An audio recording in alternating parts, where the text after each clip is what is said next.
Hello citizens, this is Alysianah from the Mystic Worlds Gaming blog with the next installment in the Casual Citizen series. This week we'll be discussing the Baker system and racing. Sit back, relax and enjoy. Begin transmission. Directly from the official Star Citizen Galactic Guide for Baker. Baker is a binary system consisting of two K-type main sequence stars surrounded by a relatively desolate collection of planets that range from completely uninhabitable to barely habitable. A Covalex shipping hub and a largely automated mining post are the sole bastions of civilization in the region. As usual, that's only half the story.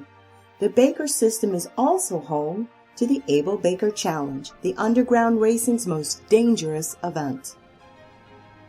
Baker's claim to fame is twofold. It is one of the only binary star systems in the United Empire of Earth that is habitable, and it lies just a single jump away from the breadbasket of Terra. The first point has earned the system the attention of a large number of astrophysicists eager to study such a setup within the confines of safe, patrolled space. The second is the reason for the system's high point of civilization, the shipping hub, and for its use as an underground racing arena. Baker and the surrounding cluster were first chartered in 2508 by the same expedition that identified Terra. While Terra was reached and explored soon after the region was charted, Baker remained forgotten due to the fact that the binary stars traditionally offer little value to humans. Even when a planet within the binary star's green zone can be terraformed, the gravity stress associated with passing so close or between two stars renders attempts at civilization a moot point. The first successful jump transit to Baker occurred in 2676, which was well after Terra had become an established major player in galactic politics. The jump point to Baker was discovered by accident in the outer reaches of the Terra system, and Baker was subsequently explored by purely scientific expeditions. Formal territorial commerce rights were awarded to the Terran government, which has quietly partitioned them out to Terra-based concerns.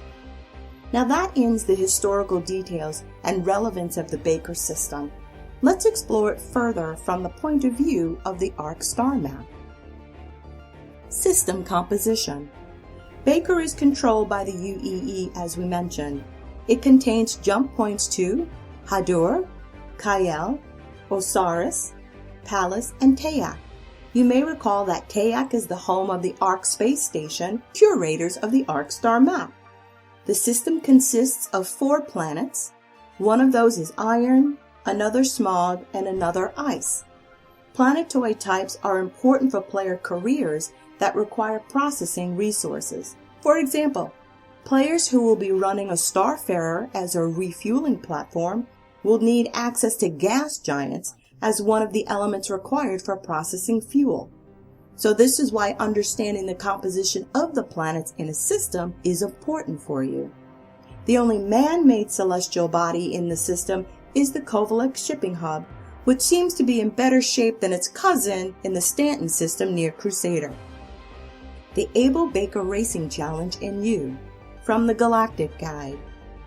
While Baker's 3 planets may be useless in a formal sense, they have taken on a new life as one of the galaxy's most dangerous unofficial racetracks. The Able Baker Challenge, held once every 6 months on a date announced to the competitors only 24 hours before the start, pits pilots against each other and Baker's innermost planets. The challenge consists of 3 legs connected by quantum travel phases, which can only be initiated at specific locations. First, pilots must navigate the space that surrounds Baker 3, which is filled with dangerous ice crystals that can impair instrumentation and severely hamper visibility. The second stage is called Breathing the Vapors.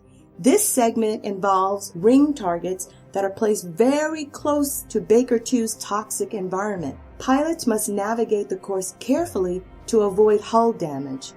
Finally, pilots must make their way to Baker 1, where the final leg is weapons-free racing. Unlike more civilized events, racers are not immediately disqualified for the destruction of an opponent's ship, although pilot kills are still forbidden. This makes for one of the most dangerous competitions in the galaxy. So why is Baker still important to the Star Citizen economy from a player perspective? Well, racing or sports of any kind attracts tourism, which means civilian transport. Influxes of tourists opens up avenues for selling specialty items, food supplies, and cargo hauling, all of the above. There might be unsavory activities taking place, such as illegal betting, and crime typically follows in the wake. Racers may need escorts to transport their expensive toys to and from the system. So let's not write Baker off based on its seemingly narrow resources or population. I see lots of opportunities to turn some creds for savvy players. Speaking of racing, the early manifestation of racing in Star Citizen is available in the Arena Commander module. The Spectrum Match variants let you compete against other players. In Drone Sim mode, you're doing the course solo. Even if you have no plans to race, everyone should be adept at running the AC speedways. Your minimum goal should be to complete a single lap with no deaths. You don't have to be very fast as long as you can do it at a consistent rate of speed. I say this because I think these are precursors for navigating jump points. If things play out as described by Chris Roberts, the first time you use a jump point, you will have to navigate it manually, which can be hazardous. He has mentioned that damaging your ship could be the least of your problems if you are not a competent pilot. We've also been told that harvesting the rarest materials will often take place in densely packed asteroid fields. Your ship isn't going to bounce off these things unscathed. If you plan on manning a ship that does mining, salvage, or other activities that requires getting your ship or crew close to the source, auto-landing all the time might not be your best friend. We need to master maneuvering in tight spaces with a variety of ship types and sizes. This is what I use the Arena Commander racing maps for, and why I feel alternating between the daylight and twilight maps is important. In summary, don't write Baker off as being worthless based on face value. Its racing fosters tourism, which will provide business opportunities for several of the player professions.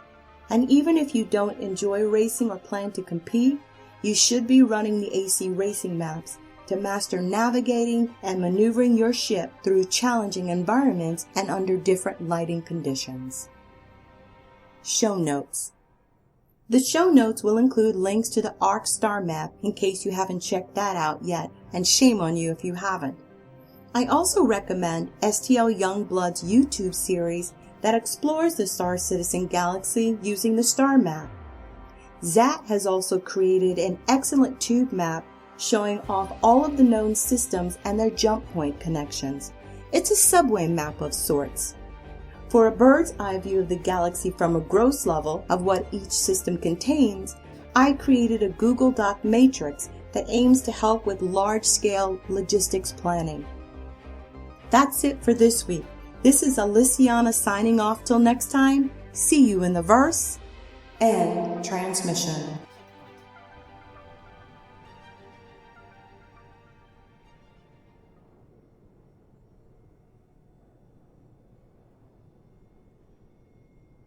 Checkpoint.